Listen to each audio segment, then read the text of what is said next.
We're live. We're recording. Hello.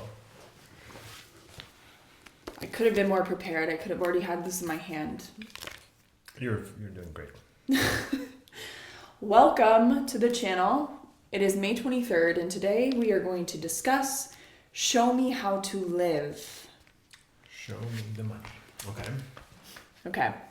Seneca says, "Show me that the good life doesn't consist in its length, but in its use, and that it is possible, no, entirely too common, for a person who has had a long life to have lived too little."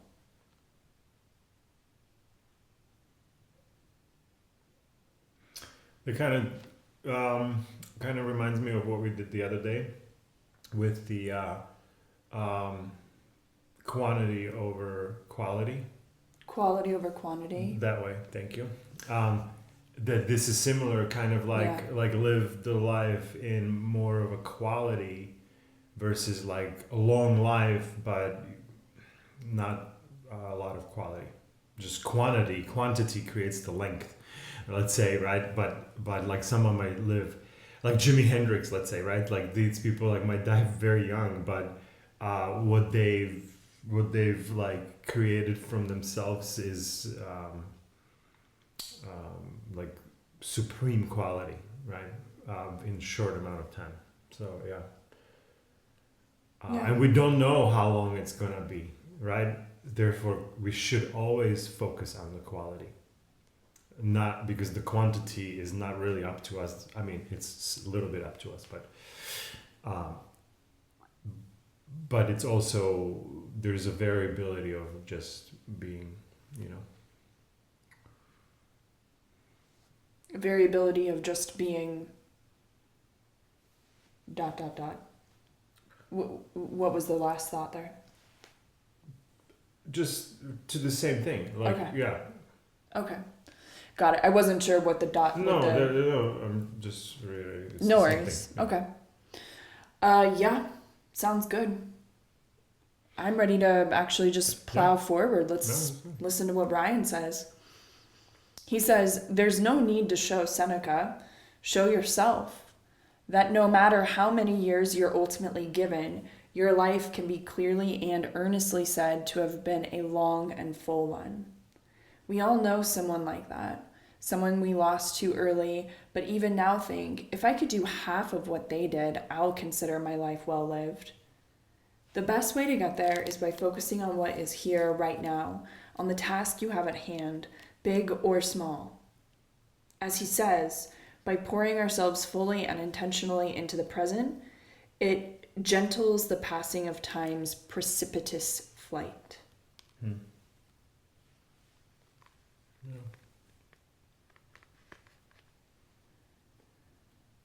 More quality over quantity.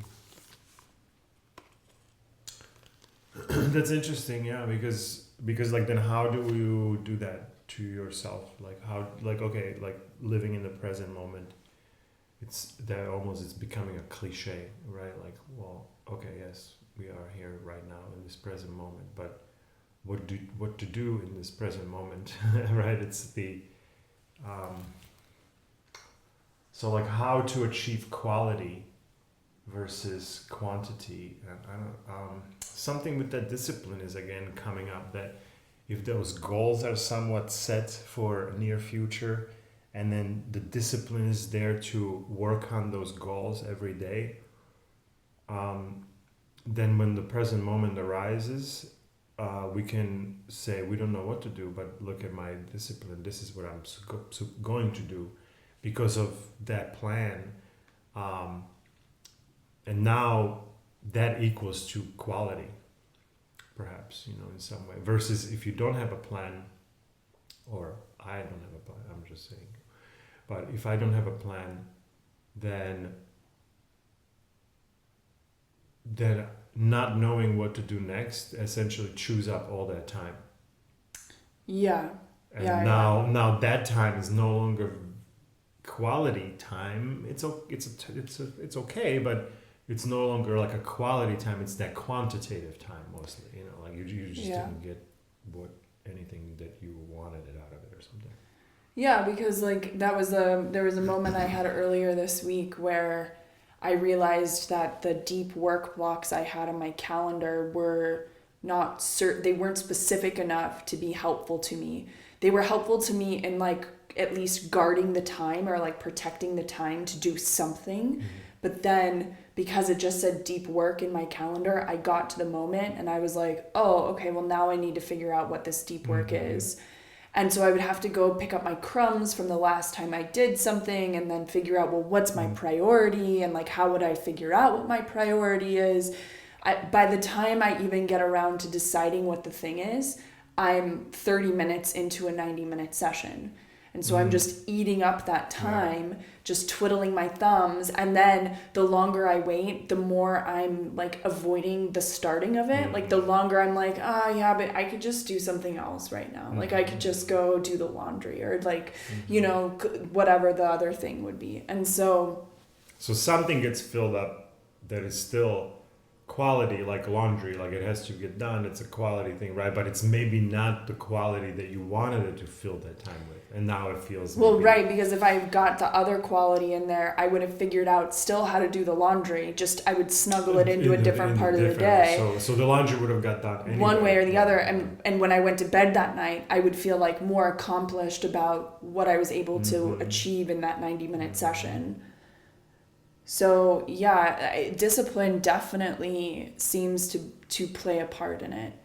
Because it's hard at first to build the new habit when it's very effortful and when it's being programmed. But once it's programmed, then it's almost like a reward in and of itself. And so then I feel like I spent my time in a quality way just by doing the habit. And then I feel there's quality stacked on top of that from the beneficial downstream effects that the habit has. So it's like double quality, like quality for how I am in this present moment and quality later on. Yeah, cool. Yeah, that's great. Yeah. Anything else? Good. Feeling buttoned up. Sweet Lord. Alrighty, well thank you so much for joining and we will see you here tomorrow.